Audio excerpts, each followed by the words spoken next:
Good morning शुभ सकाल केमन आछो तोमरा सबाई आशा करी सबाई अनेक भालो रयेछो आमिओ आगेर थेके अनेकटा भालो रयेछि आबारो एकटा नतुन सकाल निये तोमादेर काछे चले आसलाम। আমার এই ভিডিও যারা দেশের বাইরে ভেতর থেকে দেখছো তাদের অসংখ্য ধন্যবাদ আর বড়দের প্রণাম জানাই আর ছোটদের আমাদের ভালোবাসা দিয়ে ভিডিওটা শুরু করছি। আজকে হচ্ছে প্রান্তিকাদের স্কুলের স্পোর্টস ডে, তো হাজব্যান্ডকে বললেন তুমি একটু ভিডিও করে নিয়ে এসো। আর আজকে যেহেতু স্পোর্টস ডে প্রান্তিকা তো খুব এক্সাইটেড, তো উঠেছে প্রায় 8:30টার সময় সকালে ঘুম থেকে, আর 8:45টার মধ্যে ওর রুটি ডিম খাওয়া কমপ্লিট। তো পুরো রুটি খায়নি, একটা রুটি নিয়েছে তাও পুরোটা খায়নি, তো খাওয়া কমপ্লিট। 9টা বাজতে 5 মিনিট বাকি, তার মধ্যে ড্রেস সব পরা কমপ্লিট হয়ে গেছে।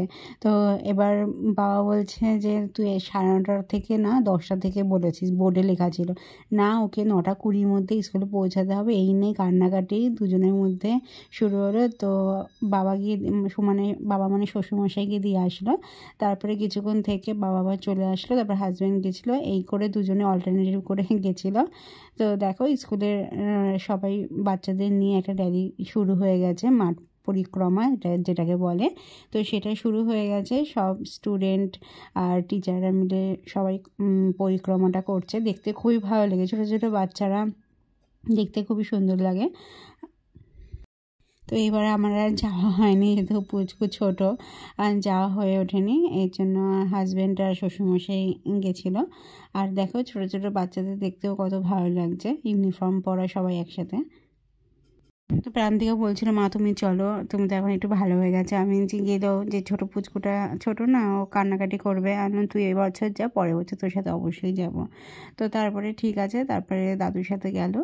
আর দেখো পরিক্রমাটা প্রায় অনেকটাই হয়ে গেছে, শেষের পথে। চলো তাহলে সাথে থাকো একটু। ভিডিওটা ভালো লেগে থাকলে লাইক করতে ভুলে যেও না, পাশে থেকো, সাথে থেকো, আমিও তোমাদের সাথে অবশ্যই থাকবো। আর যেহেতু ছোটো পুচকু এর জন্য সবসময় সময় করে হয়ে উঠছে না, আর প্রত্যেক দিন দেওয়াও হচ্ছে না ভিডিওগুলো। আর দেখো খেলা প্রায় শেষ হয়ে গেছে, আর এখন প্রাইজ দেওয়ার পালা। তো এক এক করে সবাইকে প্রাইজ দেওয়া হচ্ছে, ফার্স্ট সেকেন্ড থার্ড এইভাবে। তো চলো। আর প্রান্তিকা মেমোদের দুটো খেলা ছিল, একটা হচ্ছে মেমোরি টেস্ট আর এটা হচ্ছে রেস, দৌড় ছিল। তো দৌড়ে ও থার্ড হয়েছে আর মেমোরি টেস্টে ও ফার্স্ট হয়েছে। তো চলো দেখো প্রান্তিকা চলে এসেছে। তো মাঝে 2টোর সময় খেলাটা শেষ করে তারপর ব্রেক টাইম হয়েছিল, তখন বাড়ি চলে এসেছিল। তো তারপরে আবার 3:30টার পরে গিয়ে আবার স্কুলে গেছে প্রাইজ নিয়ে আসার জন্য। তো প্রথমে বলছিল আর যাবে না, তারপর বলার পর তারপরে বলে ঠিক আছে যাব। তো দেখো প্রাইজ পেয়েছে, প্রাইজ নিয়ে তো খুবই খুশি। বাড়িতে এসে মা দেখো আমি প্রাইজ পেয়েছি 2টো, তো খুবই খুশি হয়েছে। তো আজকের ভিডিওটা তোমাদের কেমন লাগলো অবশ্যই জানিও। আর এই যে প্রান্তিকার গিফট, একটা প্লেট পেয়েছে আর একটা কফি মগ পেয়েছে, তো কেমন হয়েছে অবশ্যই জানিও কমেন্টস করে। ভালো থেকো, সুস্থ থেকো, টাটা।